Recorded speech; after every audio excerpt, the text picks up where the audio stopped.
Hello friends, नमस्कार। आपका भविष्य उज्ज्वल चैनल में स्वागत है। तो आज हम जानेंगे दशमलव संख्या को p/q या परिमेय संख्या के रूप में व्यक्त करना। तो इस तरह के सवाल बहुत पूछे जाते हैं हमारे कॉम्पिटिशन्स एग्ज़ाम में।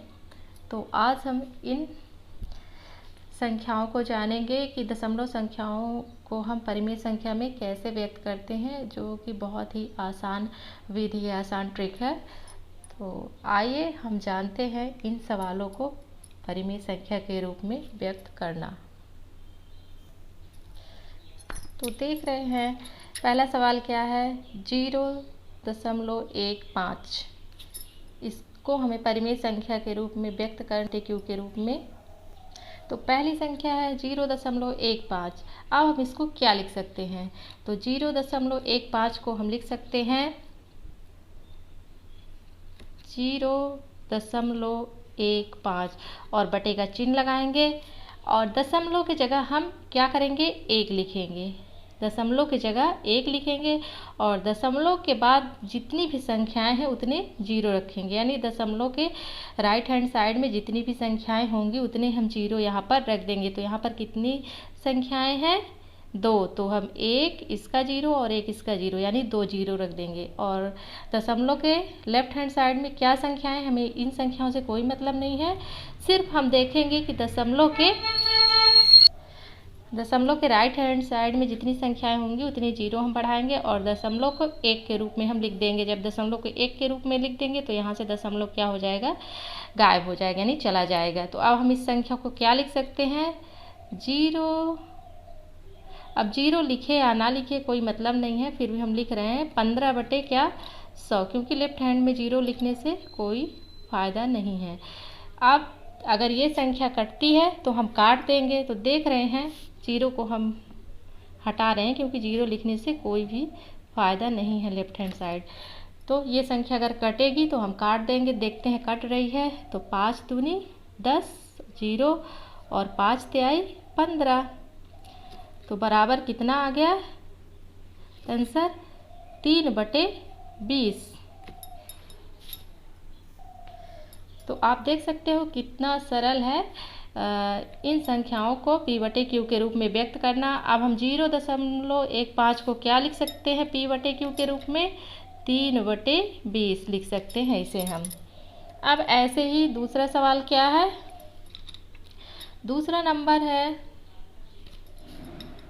12.05। तो अब देखोगे आप कि इसे हम क्या लिख सकते हैं। तो इसको हम लिख सकते हैं, जब हल करेंगे तो वैसे ही हल करेंगे। देखिए 12.05, तो दशमलव की जगह क्या लिखेंगे, 1 लिखेंगे और दशमलव के राइट हैंड साइड जितनी संख्याएं उतनी 0। तो इधर देख रहे हैं कि 2 ही संख्याएं हैं, तो यहाँ लिख देंगे 2 0। आप क्या करेंगे, यहाँ से दशमलव की जगह हमने 1 लिखा है, तो यहाँ से 1 क्या होगा, यहाँ से जो दशमलव है वो हट जाएगा। तो अब इस संख्या को हम लिख सकते हैं 12, यानी दशमलव हटाकर संख्या को लिखेंगे 100।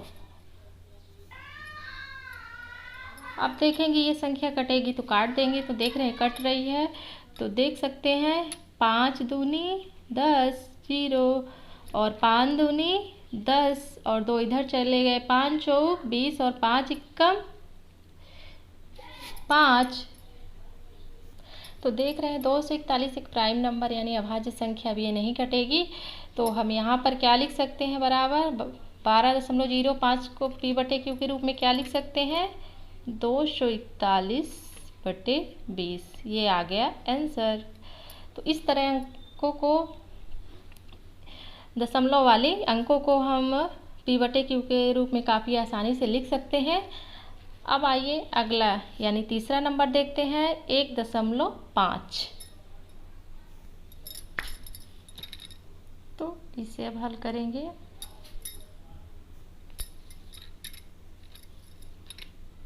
एक 1.5।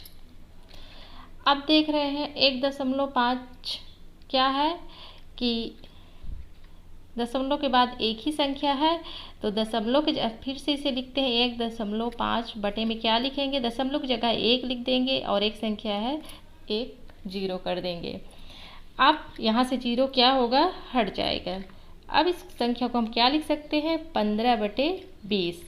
अब देख रहे हैं ये संख्या अगर कटेगी तो काट देते हैं, तो 5 चौक 20 और 5 तिहाई 15, तो क्या आ गया 3/4, यानी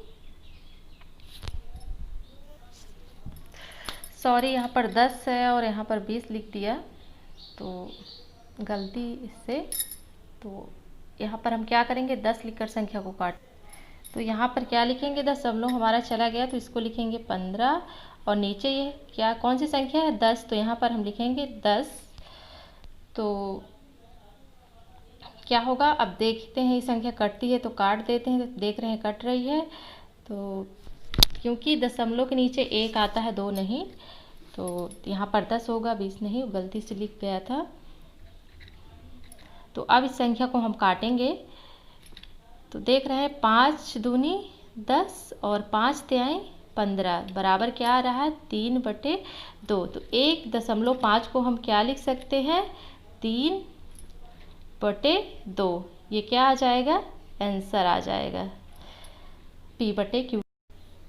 तो अब हम प्रश्न नंबर 4 हल करेंगे। प्रश्न नंबर 4 है 0.3 और ऊपर बार का चिन्ह। अभी तक हमने सिंपल दशमलव वाली संख्याओं का किया है, दशमलव की संख्याओं का P/Q के रूप में निरूपण किया है। अब ये बार वाली चिन्ह आ गई हैं, यानी ये अशांत दशमलव संख्याएं हैं। इनको इसका मतलब होता है कि 0.3333, यानी हम अनंत बार तक 3 लिखते जाएंगे। तो संख्याएं, दशमलव की संख्या 2 प्रकार की होती है, एक शांत दशमलव संख्या, एक अशांत दशमलव संख्या है। तो अभी तक हमने शांत दशमलव संख्याओं को P/Q के रूप में निरूपण किया था। अब हम अशांत दशमलव संख्याओं को P/Q के रूप में व्यक्त करेंगे। तो आइए अब देखते हैं, तो इसको हल करेंगे जब, तो क्या लिखेंगे, माना इसका मान x के बराबर है, माना, अब क्या हो जाएगा, माना इसका मान x के बराबर है, तो हम इस संख्या को लिख सकते हैं x बराबर 0.3 और ऊपर बार का चिन्ह, और इसको दे देते हैं समीकरण नंबर 1। अब क्या करेंगे कि इस 3 को इधर लाने के लिए, इस 3 को दशमलव के बाएं साइड लाने के लिए हम ऐसी संख्या से गुणा करेंगे कि ये 3 जो है दशमलव के बाएं साइड आ जाए। तो देखते हैं 3 ही संख्या, एक ऐसी 3 ही संख्या जो बार बार रिपीट हो रही है। तो हम क्या करेंगे, हम 10 का गुणा करेंगे। अगर यहाँ पर 2 ऐसे 3 और 2 संख्या बार बार रिपीट होती तो हम 10 की जगह हम क्या करते, 100 का गुणा करते, क्योंकि 2 संख्याएं बार बार रिपीट हो रही हैं तो हम 2 0 लेते। यहाँ पर एक ही संख्या बार बार रिपीट हो रही है तो हम क्या करेंगे, एक ही 0 लेंगे। फ्रेंड्स आप लोग ध्यान रखिएगा, जितनी संख्याएं बार बार रिपीट होती हैं उतनी ही 1 लिख करके उतने ही 0 लेकर हम उन संख्याओं में गुणा करते हैं। तो यहाँ पर एक ही संख्या बार बार रिपीट हो रही है तो यहाँ हम एक ही 0 लेंगे 1 लिख कर। तो हम दोनों पक्षों में क्या करेंगे, 10 से गुणा कर देंगे। तो इधर वाली संख्या हो जाएगी 10x बराबर, और जब इसमें हम 0.3 में क्या करेंगे, अभी हम बार का चिन्ह नहीं लगाएंगे, गुणे 10 करेंगे, तो ये संख्या हो जाएगी क्या, 10x बराबर 3 और ये 3 लिखेंगे, बार का चिन्ह रहेगा 3 इसलिए लिखेंगे क्योंकि ये 3 बार बार रिपीट हो रहा है, क्योंकि इसका कोई अंत ही नहीं, इसलिए इसे हमें लिखना पड़ेगा यहाँ पर। अब क्या करेंगे हम, तो ये हो गई हमारी समीकरण नंबर 2। अब लिखेंगे समीकरण 2 में समीकरण 1 को घटाने यानी माइनस का चिन्ह यानी घटाने पर। तो समीकरण 2 में हम 1 को घटा देंगे तो पहले समीकरण नंबर 2 लिखेंगे। तो समीकरण नंबर 2 है 10x, दोनों पक्षों में हमें घटाना है। तो यहाँ पर क्या है, x है, समीकरण 1 में क्या है, x है, तो इसमें माइनस x हो जाएगा और बराबर। अब हम लिखेंगे समीकरण नंबर 2 3.3 और इसके इधर क्या है, माइनस का चिन्ह लगाएंगे तो इधर क्या है 0.3। तो क्या होगा, ये संख्या इससे घट जाएंगी यानी कट जाएंगी तो बचेगा क्या, इधर 10x में से 1x घट जाएगा तो क्या बचेगा 9x बराबर 3। यहाँ पर क्या बचा 9x बराबर 3, यानी इस संख्या को हम लिख सकते हैं x बराबर 3/9। क्या लिख सकते हैं, x बराबर 3/9। अब इस संख्या को हम काट भी सकते हैं, 3 एकम 3 और 3 तिकाई 9 यानी 1/3 आ गया क्या आंसर। यानी 0.3 और बार लगा हुआ है तो इसको हम p/q के रूप में क्या लिख सकते हैं 1/3। ये आ गया क्या, ये आ गया आंसर। 0.3 को हम 1/3 लिख सकते हैं। अब प्रश्न नंबर 5 है 0.63। अब इसको हल करेंगे तो क्या लिखेंगे, माना,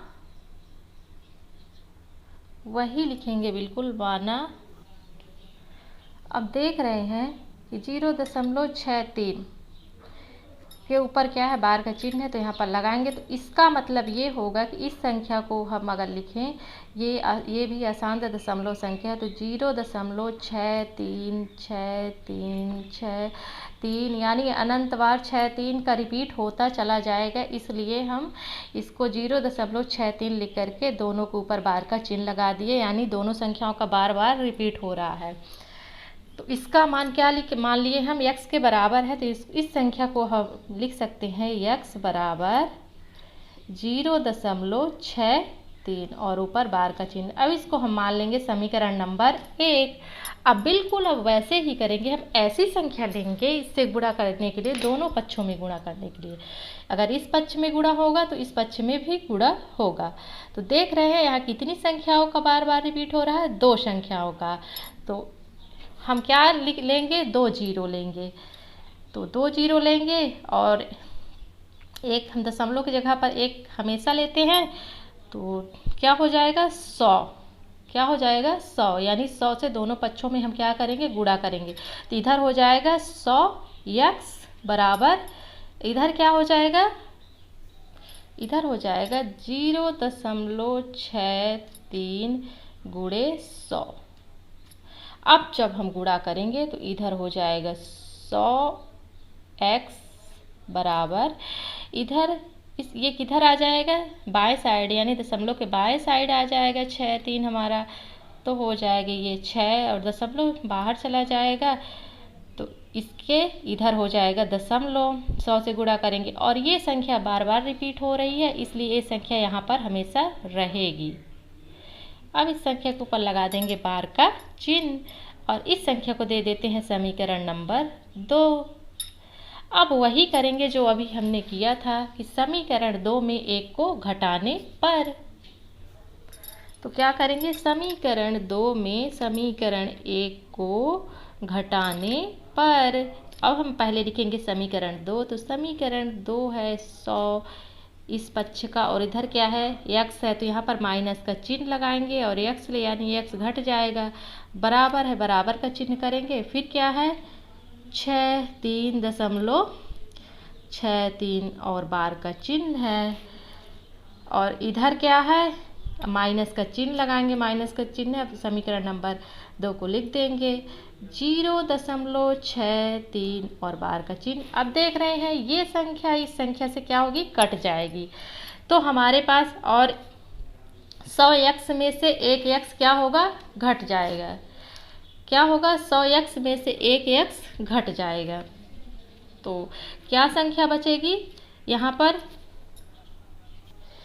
पर बचेगा 100x में से 1x घट जाएगा तो 99x बचेंगे। और क्या, बराबर ये क्या है 63, ये इससे कट गया, यहाँ इधर कुछ नहीं बचा तो यहाँ लिख देंगे 63। तो बराबर लिख सकते हैं हम इसको, यानी x बराबर अब लिख सकते हैं 63/99।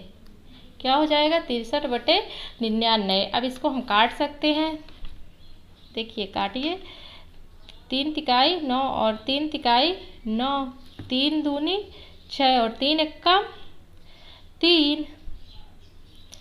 अब ये कटेगा, देखिए 3 एक्का 3, 3 एक्का 3, 3 सत्ते 21, तो कट गया तो 0, यानी हम 0.63 बार को बराबर p/q के रूप में क्या लिख सकते हैं, 7/11। क्या लिख सकते हैं, 7/11। ये आ गया आंसर। तो आशा है फ्रेंड्स आपको समझ में आ गया होगा। अगर आपको समझ में आ गया होगा तो इस वीडियो को लाइक कीजिए, चैनल को सब्सक्राइब कीजिए। हाँ, बेल आइकन को प्रेस करना नहीं भूलिएगा, क्योंकि अगली बनने वाली वीडियो का नोटिफिकेशन आप तक पहले पहुँचे, इसलिए आपको बेल आइकन को प्रेस करना बहुत ज़रूरी है। और कमेंट करके ज़रूर बताइएगा ये वीडियो कैसी लगी, आपको समझ में आया कि नहीं।